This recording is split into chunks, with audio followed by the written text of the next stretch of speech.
Welcome to the Law Offices of Chris M. Ingram podcast. We are excited to continue our four-part series on what to do when an American marries a foreign national in the U.S. and now wishes to keep their new spouse in the U.S. and complete all the necessary paperwork here. If you or someone you know is in this situation, then this is a great podcast series. Let's dive into part 3 of this four-part series. Before we get started, we would like to acknowledge attorney Chris Ingram and his dedicated legal team. They did a great job researching and preparing this material for us, and they would love to work with you. Disclaimer. Please note that this podcast should not be regarded as providing legal advice specific to your situation. If you'd like to book a free consultation, please visit www.breakthroughusa.com. We are thrilled to be able to present this topic for you today. Okay, so today we're embarking on a really crucial deep dive. It's a topic that honestly can feel just utterly devastating for so many couples. So the denial of an adjustment of status application, or AOS. For anyone trying to navigate the, let's face it, complex world of U.S. immigration, hearing your petition's been denied. Well, it's way more than just a procedural setback, isn't it? It's a huge emotional blow. We're talking about potentially shattered dreams, maybe years of separation from the person you love, and, the very real possibility of being removed from the country.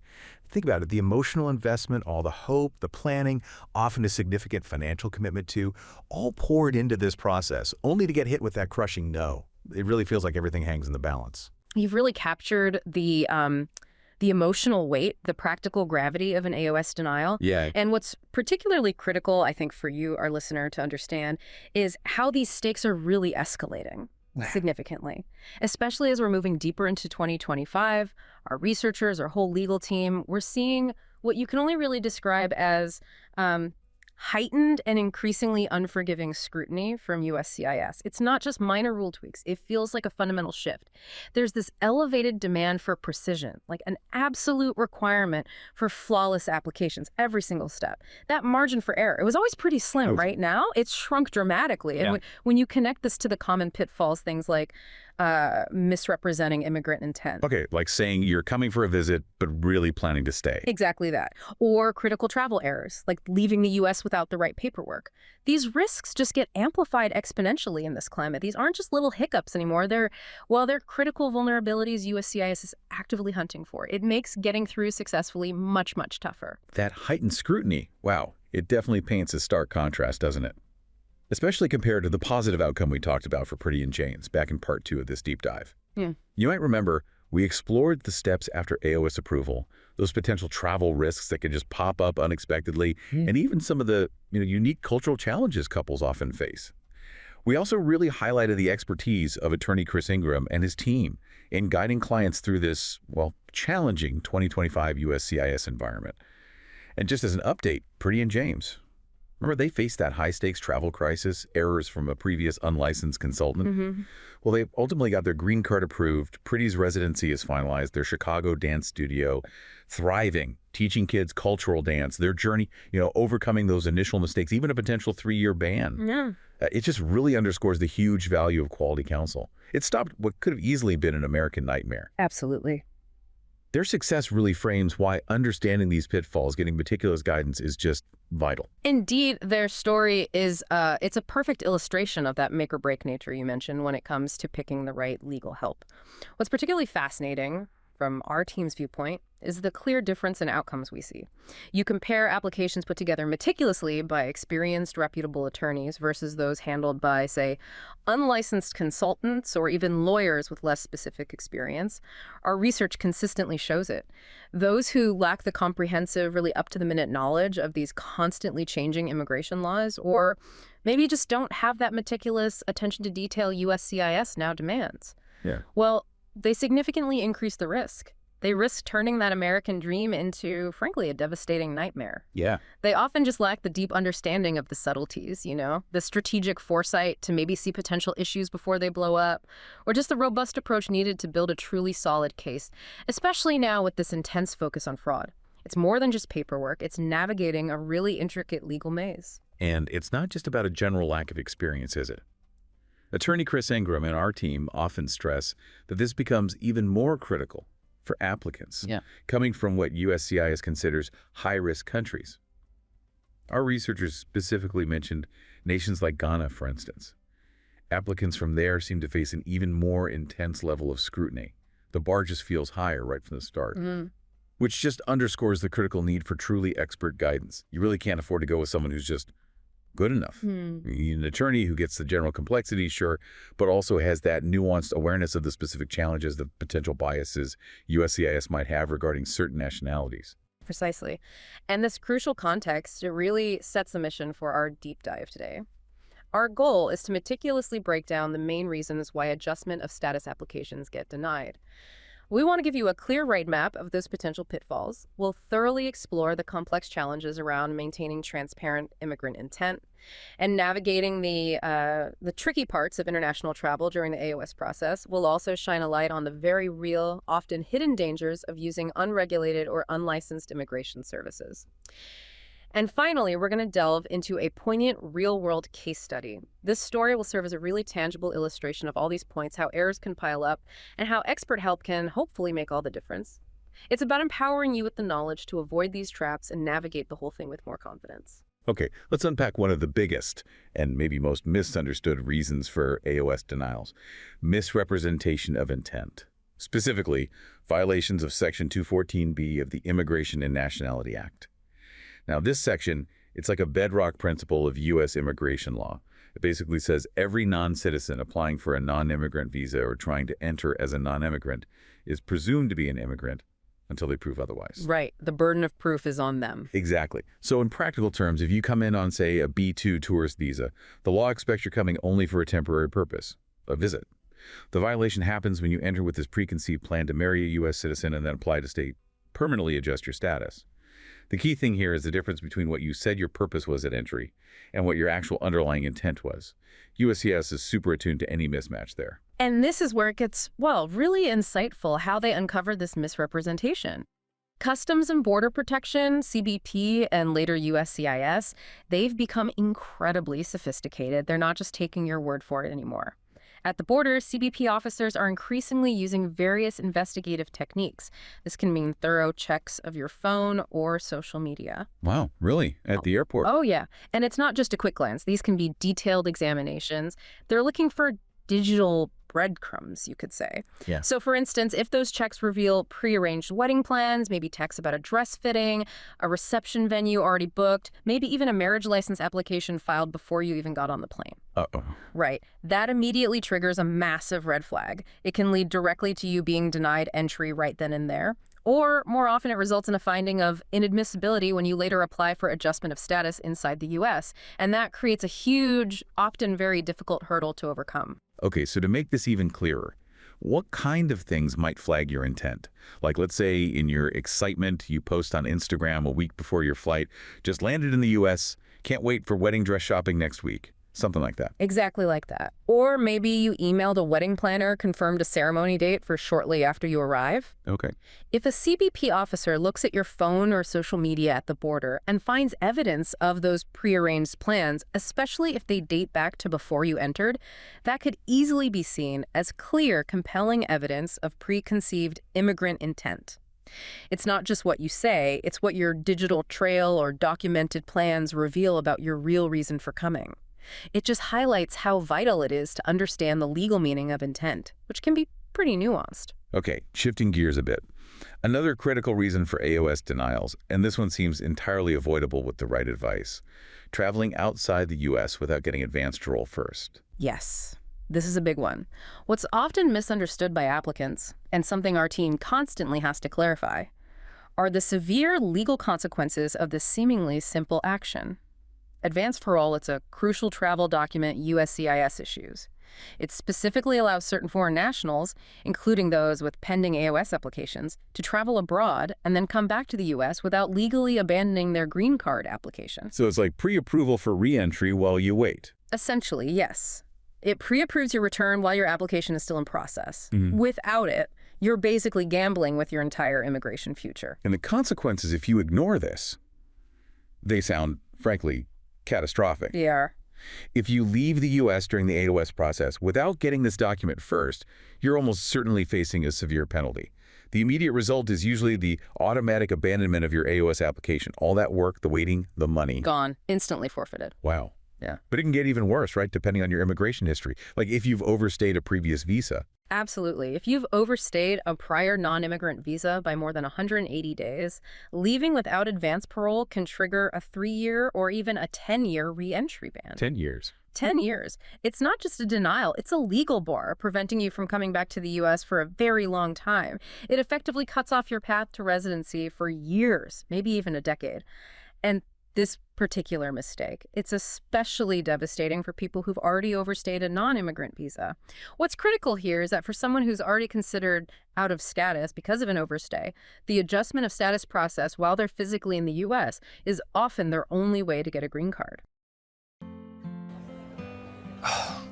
There are just too many visas out there, and I don't know which one is right for us. We need to get the right advice. Communication is everything, and I just need someone who will listen and guide me to the right visa type, and not make promises that they can't deliver. There are so many documents. I need someone to walk me through each one. I can't afford to make any mistakes. If I can just find a lawyer who understands my potential, I know America will be an excellent opportunity for me and my family. Welcome to the law offices of Chris M. Ingram, and we are your immigration lawyers, and we will be with you every step of the way in your immigration journey. At the law office of Chris M. Ingram, you get a free consultation so we can understand your needs. We don't make promises we can't keep. Our success rate speaks for itself. Join us and access your step-by-step video guides that answer every visa question. Their platform is amazing. There are videos that instruct you on everything you have to do. It meant we were in control and we could do it in our own time. They couldn't have been more helpful. They answered every question that I had, and it was easy to see they were the lawyers for me. I couldn't believe it with my busy schedule. They always had time to talk to me and put me at ease. That's what I like about them. So go on our website and get your free consultation now, and your new life is about to begin. Ask me. We did it!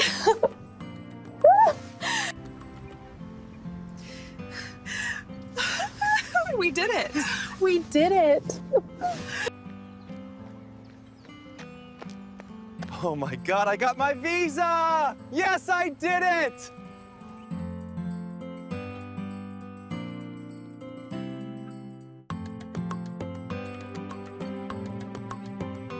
Okay, so if they leave. If they leave without advance parole, they don't just abandon that vital application. They also trigger those reentry bars that apply to anyone who's accrued unlawful presence. Okay. It leaves them with absolutely no viable way back in, no way to adjust status. They're effectively trapped outside the U.S., potentially indefinitely. It's an irreparable blow, a risk that should never, ever be taken. Our attorneys stress this constantly, right from the very start of any case. Okay, let's turn to the third common reason for denial. And this is where really building a strong case comes in. Insufficient evidence of a bona fide marriage. There's this common misconception, isn't there, that just having a marriage certificate is enough. You get married, get the certificate, submit it, boom, done. Wishful thinking, often. Yeah. But in today's environment, especially with USCIS's heightened scrutiny in 2025, a marriage certificate alone is just woefully inadequate. USCIS demands way more comprehensive, compelling evidence to prove the marriage is bona fide, meaning, it's real, genuine, entered into out of love and commitment, not just to get a green card.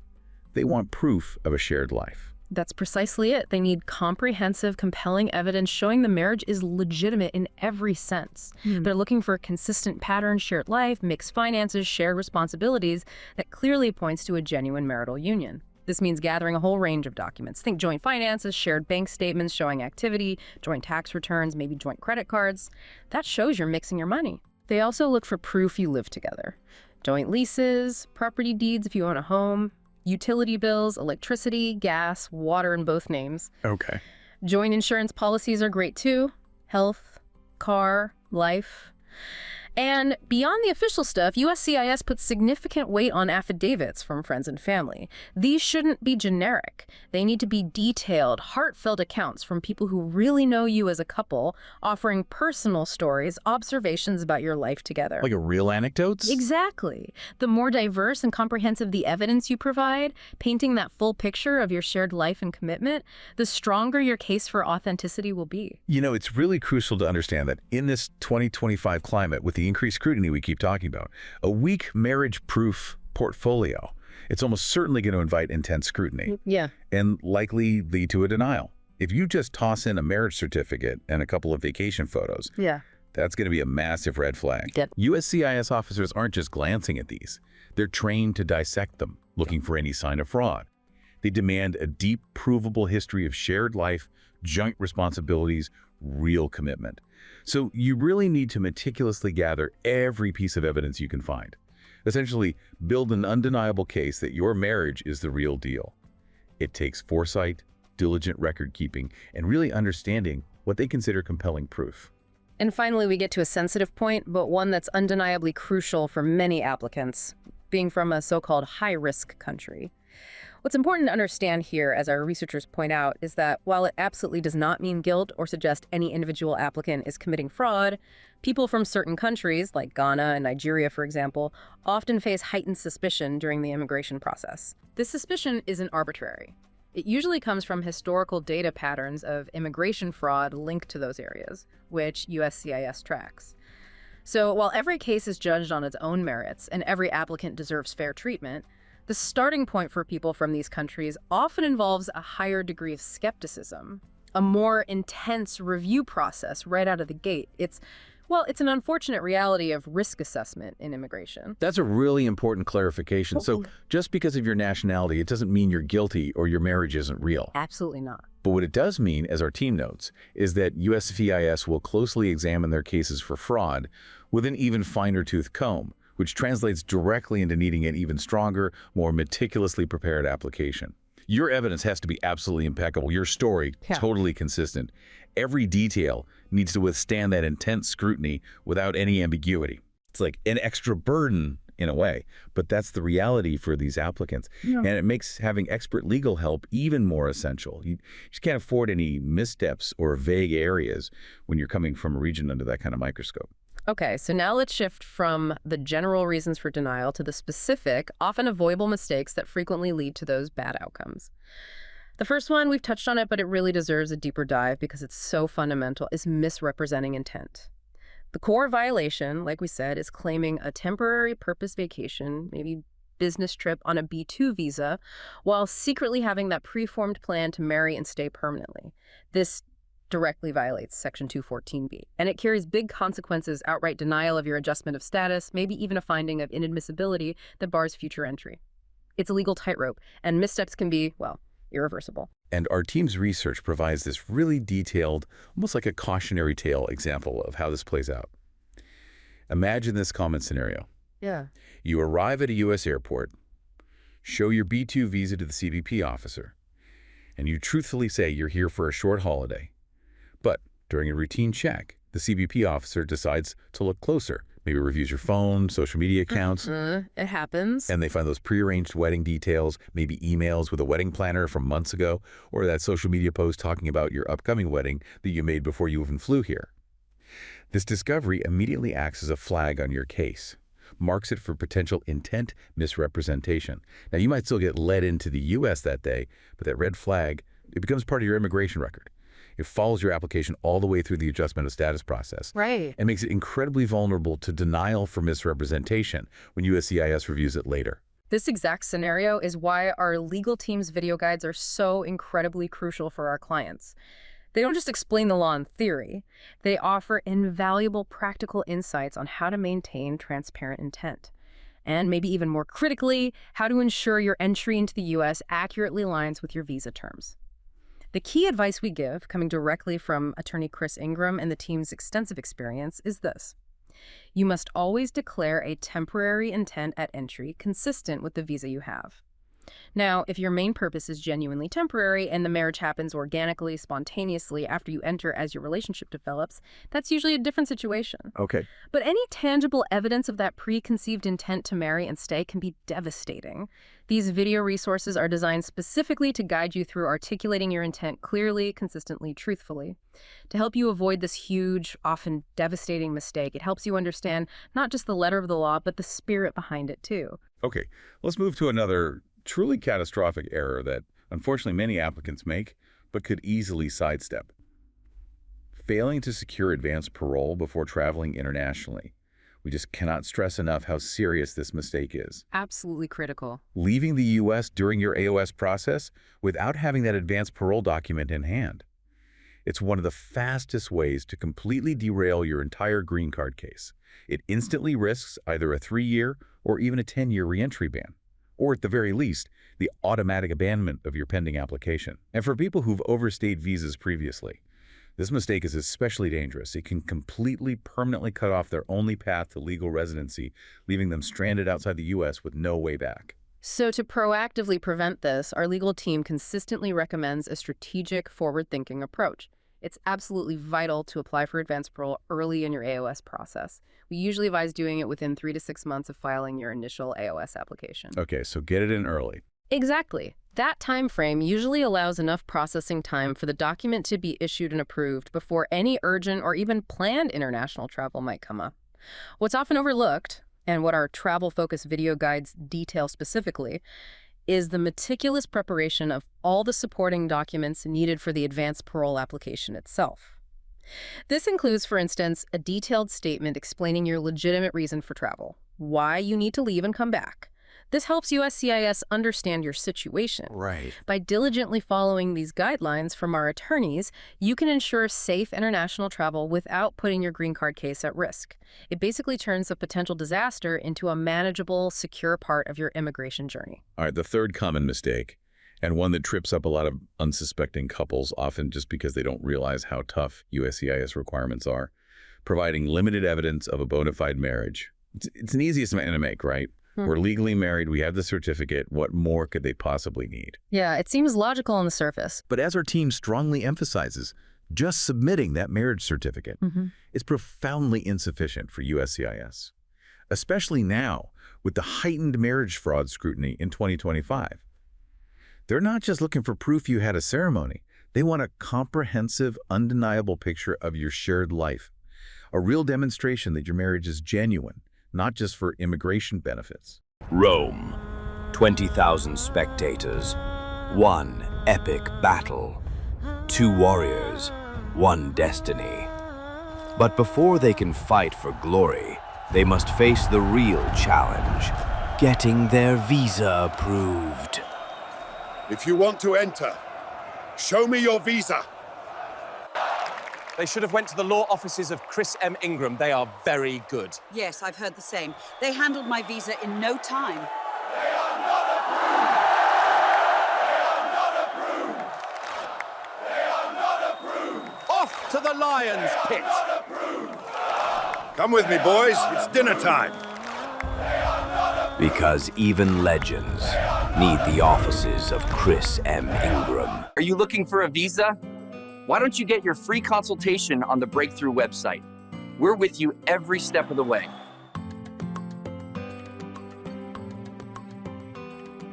To really build a strong, resilient case, you need to put together what our legal team calls a fortress of evidence. A fortress, yeah. Yeah, basically a comprehensive portfolio that goes way beyond just the marriage certificate. For example, joint financial records are paramount. Detailed joint bank statements showing regular activity, joint tax returns filed as married, shared credit cards. Equally crucial, documents proving you live together, shared leases, property deeds if you own, utility bills, electricity, gas, internet, both names. All right. Evidence of joint assets, also very strong. Joint car titles, health insurance policies covering both of you, And beyond official documents, those affidavits from friends and family who can genuinely vouch for your relationship, incredibly valuable. Heartfelt ones. Exactly. They should be detailed, offer personal anecdotes, observations about your life together that only close friends or family would know. Our attorneys' video tutorials, they're specifically designed to walk you step by step through compiling these robust portfolios. They show you exactly what USCIS expects and help you avoid this common oversight that can so easily lead to denial. Now, maybe the most critical pitfall of all, and one attorney, Chris Ingram, and his team are really passionate about warning against: choosing the wrong counsel. We're talking specifically about the huge risks that come with hiring unlicensed consultants or inexperienced lawyers. A major danger zone. This isn't just about getting maybe subpar service. It's about putting your entire future, your ability to build a life here with your spouse, at severe, often irreversible risk. The stakes are just way too high to cut corners on expertise. What makes these individuals so dangerous is often their lack of accountability. Plus, more often than not, a fundamental misunderstanding of the complex, constantly changing U.S. immigration laws. They frequently mishandle adjustment of status applications in really critical ways, like submitting incomplete petitions, missing crucial forms or documents. They might disastrously overlook those critical intent risks we talked about, either because they don't recognize them or they give dangerously wrong advice. Wow. Plus, they often fail to properly address travel challenges, leading to those catastrophic abandonments or bans we detailed earlier. These mistakes, these omissions, they stem from a serious lack of specialized expertise, maybe ethical oversight, and they almost inevitably lead to denials, truly turning that hopeful journey into an absolute nightmare for couples. They just don't have the comprehensive view or the legal skill needed to fully protect a client through this process.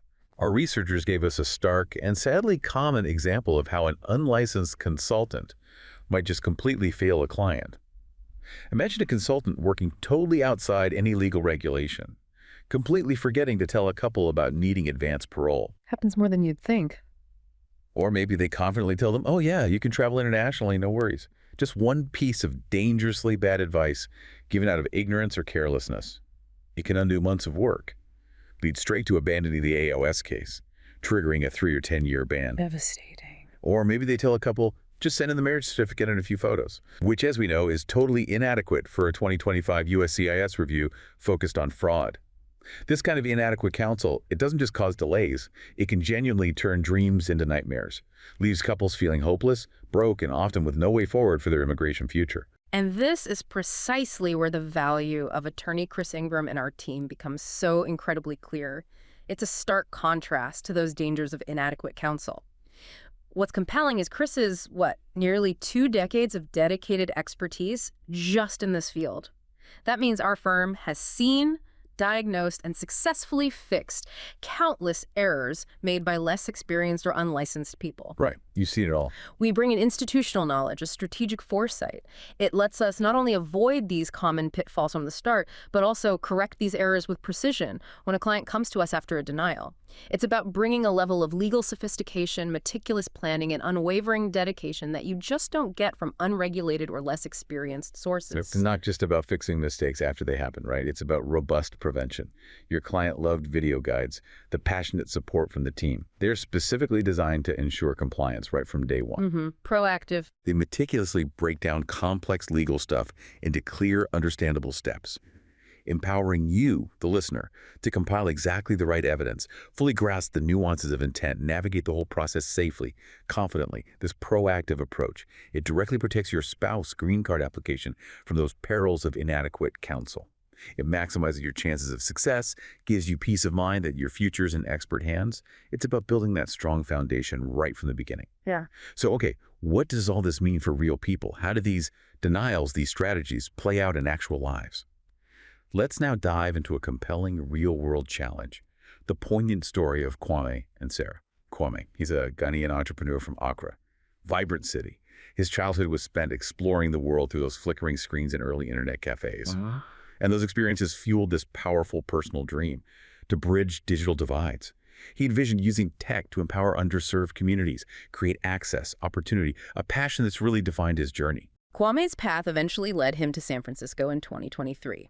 He was at a big tech conference, and that's where he met Sarah, a dedicated U.S. teacher known for her compassionate heart, innovative teaching methods, Their initial connection wasn't romantic, actually. It was intellectual, developed over these intense brainstorming sessions for a tech hub they both envisioned. Oh, interesting. Yeah, a community-focused project aiming to provide digital literacy skills to underserved youth.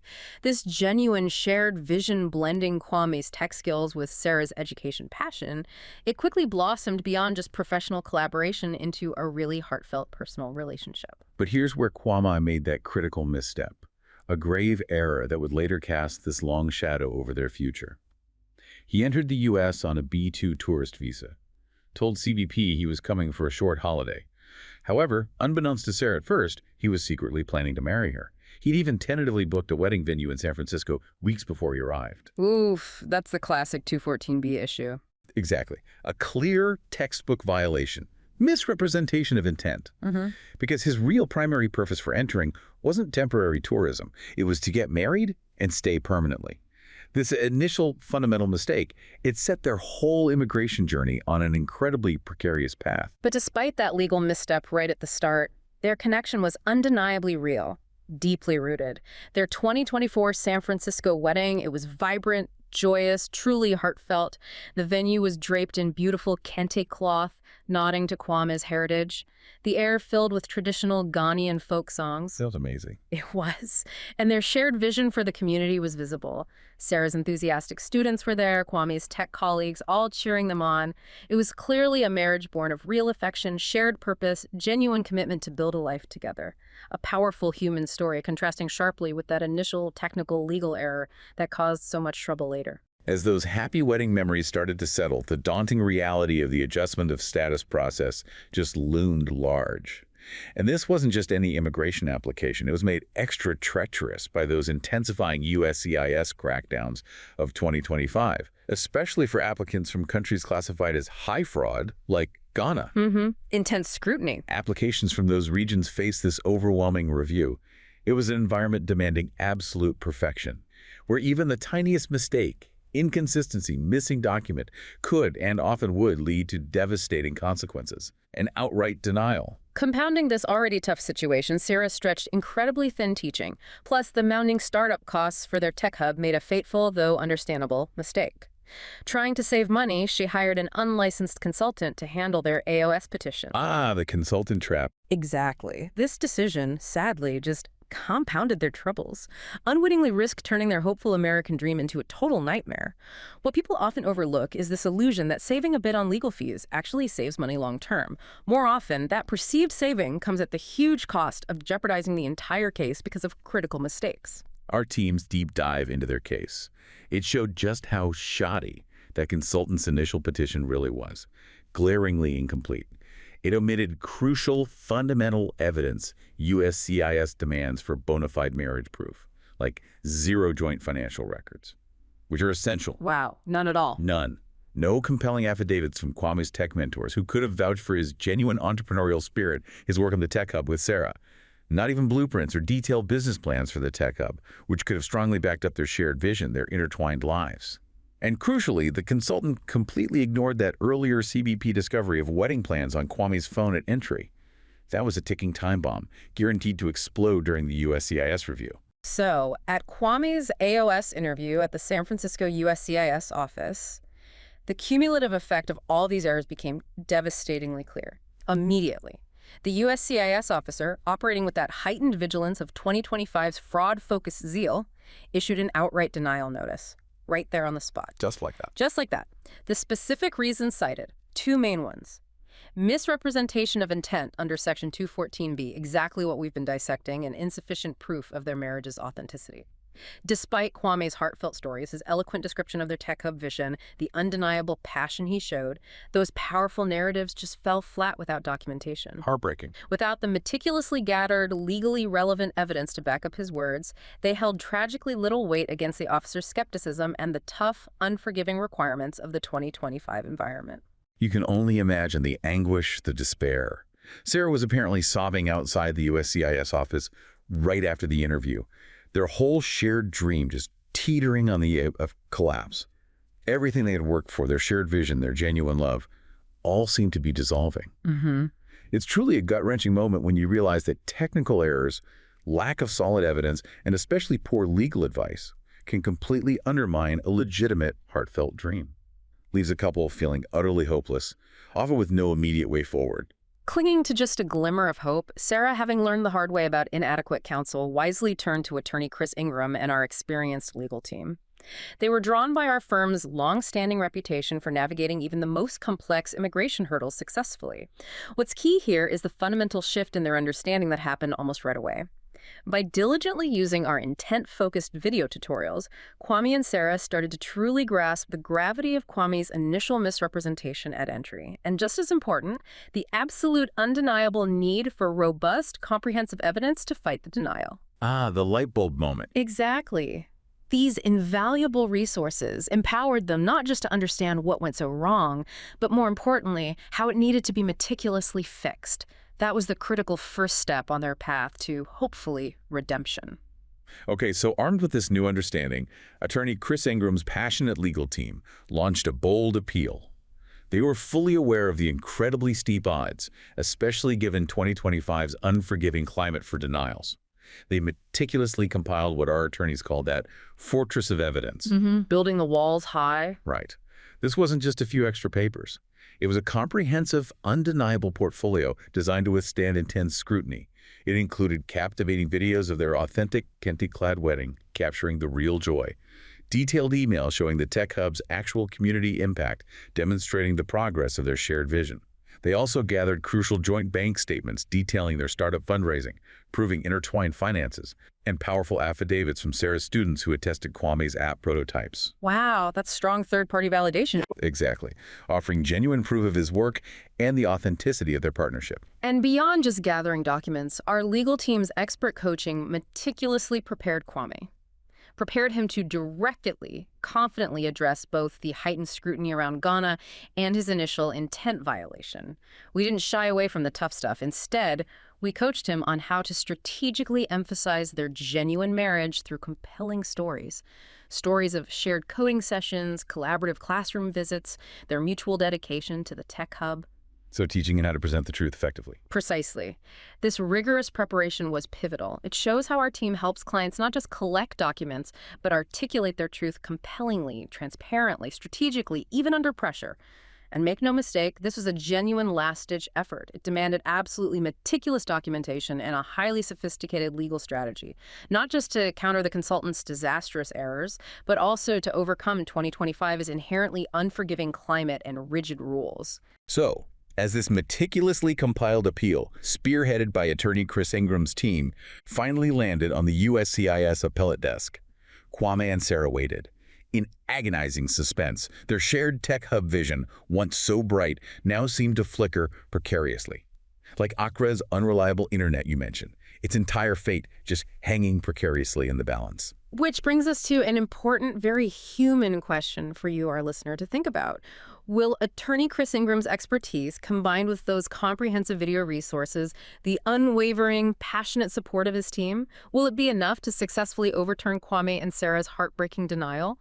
Or will Kwame's initial misrepresentation, coupled with the strict scrutiny for Ghana, the systemic errors of their previous consultant, will those ultimately shatter their dream of building that tech hub in San Francisco, leaving Kwame facing removal, their American dream completely in ruins? It's a high-stakes moment. It encapsulates all the huge challenges we've discussed today, reminds us of the profound impact of every single decision in this complex process. Find out in Part 4. Can Kwame and Sarah's appeal truly defy the odds? We'll reveal their ultimate fate, explore the long-term outcomes, and critical next steps after successful adjustment of status. Dig into the crucial I-751 process for removing conditions on residency, and share another inspiring couple's triumph that lights the way forward. It'll offer both hope and practical insights for your own immigration journey. Thank you so much for being with us today. We hope you gained a lot from this discussion. Once again, we would like to thank attorney Chris Ingram and his team for researching and preparing this material for our presentation today. They're doing an awesome job. Please leave us a comment if you can, as it really means a lot to all the staff. If you'd like to book a free consultation, please visit www.breakthroughusa.com. See you next time on Let's Talk U.S. Immigration. Bye for now.